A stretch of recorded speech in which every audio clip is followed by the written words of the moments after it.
नमस्कार साथियों, 12वीं कक्षा हिंदी विषय के अंतर्गत काव्य खंड का 10वां पाठ रुबाइयाँ, जिसके कवि हैं शायर कवि फिराक गोरखपुरी। तो आइए चलते हैं रुबाइयों के अंतिम पद की ओर। रक्षाबंधन की सुबह रस की पुतली, छाई है घटा गगन की हल्की हल्की, बिजली की तरह चमक रहे हैं लच्छे, भाई के है बांधती चमकती राखी।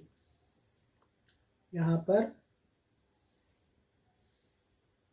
शायर फिराक गोरखपुरी कहते हैं कि आज रक्षाबंधन का दिन है, रक्षाबंधन की सुबह, रक्षाबंधन का दिन है, उसकी सुबह का समय है। वह रस की पुतली, वह छोटी सी बच्ची ऐसे लग रही है मानो वह मधुर रस से भरी हुई है, उमंग से भरी हुई वह छोटी सी बच्ची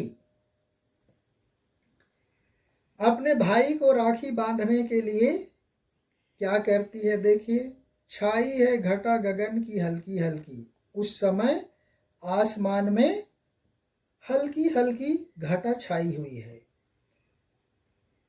हल्की हल्की घटाएं छाई हुई हैं, और ऐसे में उस छोटी सी बच्ची बिजली की तरह चमक रहे हैं लच्छे। उस छोटी सी बच्ची के पैरों में पायल है, लच्छे।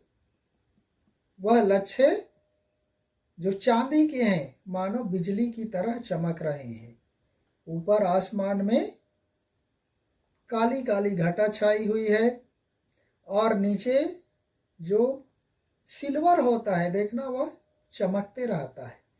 तो वह मानो बिजली की तरह चमक रही है उस छोटी सी बच्ची के पैरों में, और वह प्रसन्न होकर, खुश होकर अपने भाई के हाथों में वह चमकती हुई राखी बांध रही है।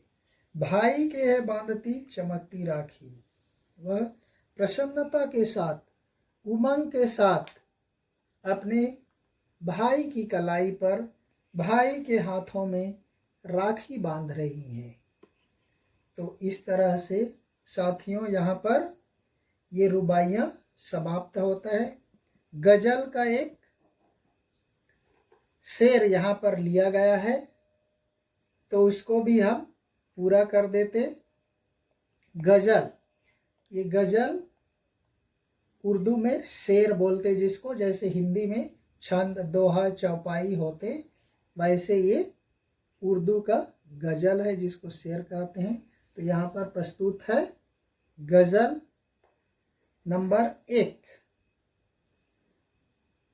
यहाँ पर कवि के 10 गजल हैं यहाँ पर, वहाँ पर पहला है। तो आइए चलते हैं पहले गजल की ओर। नवरस गुंचे पंखुड़ियों की, नाजुक गिरहे खोले हैं, या उड़ जाने को रंगो बू गुलशन में पर तोले हैं। कवि कह रहे हैं कि नवरस से भरी, हमारे साहित्य में भी नवरस होते, श्रृंगार, करुण, भयानक, रौद्र, वीर, विभत्स, अद्भुत, शांत, वात्सल्य, 10वां रस मानते। तो ये नवरस से भरी कलियों की कोमल पंखुड़ियां, फूल की वह कोमल कड़ी अपने कोमल गांठें खोल रही हैं। नाजुक गिरहें, नाजुक यानी कोमल, पंखुड़ियां यानी फूलों की कलियां, वह नवरस से परिपूर्ण फूलों की कलियां अपनी गांठें खोल रहे हैं, अपनी पंखुड़ियों को खोल रहे हैं। तो वहां पर ऐसा प्रतीत हो रहा है, या उड़ जाने को रंगो बू गुलशन में पर तोले हैं। गुलशन यानी बाग, उद्यान, उद्यान में उस खिलते हुए फूल की कलियां, पंखुड़ियां ऐसे प्रतीत हो रहे हैं मानो अपने खुशबू से, अपने सुगंध से उस उद्यान में पंख लगाकर उड़ जाने के लिए तैयार हैं। अर्थात वहाँ पर इतने सारे फूल खिले हुए हैं, उन फूलों की सुगंध उस उद्यान में चारों तरफ फैली हुई है।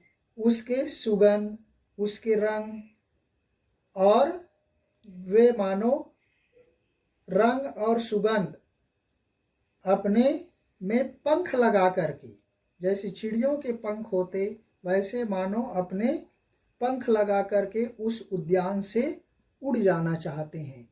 ऐसा कवि उन फूलों की सुगंध के बारे में वर्णन किया है। तो यहीं पर ये पहला समाप्त होता है साथियों। फिर नेक्स्ट में मिलेंगे दूसरे वीडियो के साथ। तब तक के लिए धन्यवाद। जय हिंद।